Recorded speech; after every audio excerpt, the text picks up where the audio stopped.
நுளம்பு பெருகும் இடங்களை அறிவிக்க தொலைபேசி இலக்கம் அறிமுகம்.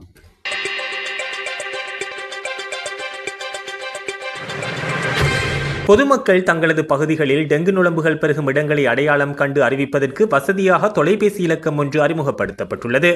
அவ்வாறான இடங்களை பொதுமக்கள் அடையாளம் கண்டால் அது தொடர்பில் டெங்கு நிவாரண மையத்தை தொடர்பு கொண்டு அறிவிக்குமாறு கிளீன் ஸ்ரீலங்கா வேலை திட்டத்தின் மேலதிக செயலாளர் வலியுறுத்தியுள்ளார்.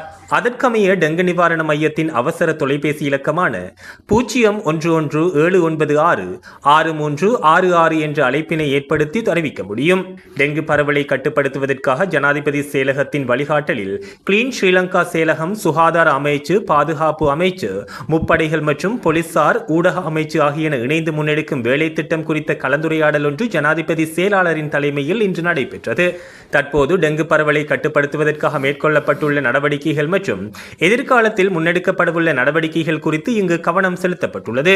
தேசிய சுகாதார அவசர செயல்பாட்டு ஊடக மையத்தின் ஒருங்கிணைப்பாளர் வைத்தியர் அசங்க வேதமுள்ள, டெங்கு ஒழிப்பு பிரிவின் தற்காலிக பணிப்பாளர், கிளீன் ஸ்ரீலங்கா அலுவலக அதிகாரிகள், அரசாங்க தகவல் பணிப்பாளர் நாயகம், முப்படைகள் மற்றும் போலீஸ் அதிகாரிகள் இதில் கலந்து கொண்டனர். இதேவேளை மேல் மாகாணத்தில் டெங்கு நோய் பரவும் அதிக அவதானமிக்க 23 வலயங்களை உள்ளடக்கிய விசேட டெங்கு ஒழிப்பு நடவடிக்கை இன்று முதல் நடைமுறைப்படுத்தப்பட்டுள்ளது.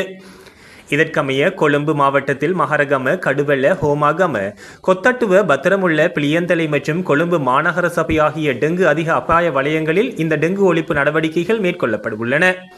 கம்பஹா மாவட்டத்தில் பியகம, கலனி, சீதுவை, ஜாயலை, மகர, வத்தலை, நீர்கொழும்பு மற்றும் மினுவாங்குடை ஆகிய பகுதிகளிலும், களுத்துறை மாவட்டத்தில் பாணந்துறை, பண்டாரகம, ஹொரணை, இங்குரிய மற்றும் களுத்துறை ஆகிய பகுதிகளில் இந்த விசேட டெங்கு ஒழிப்பு நடவடிக்கைகள் முன்னெடுக்கப்படுகின்றன.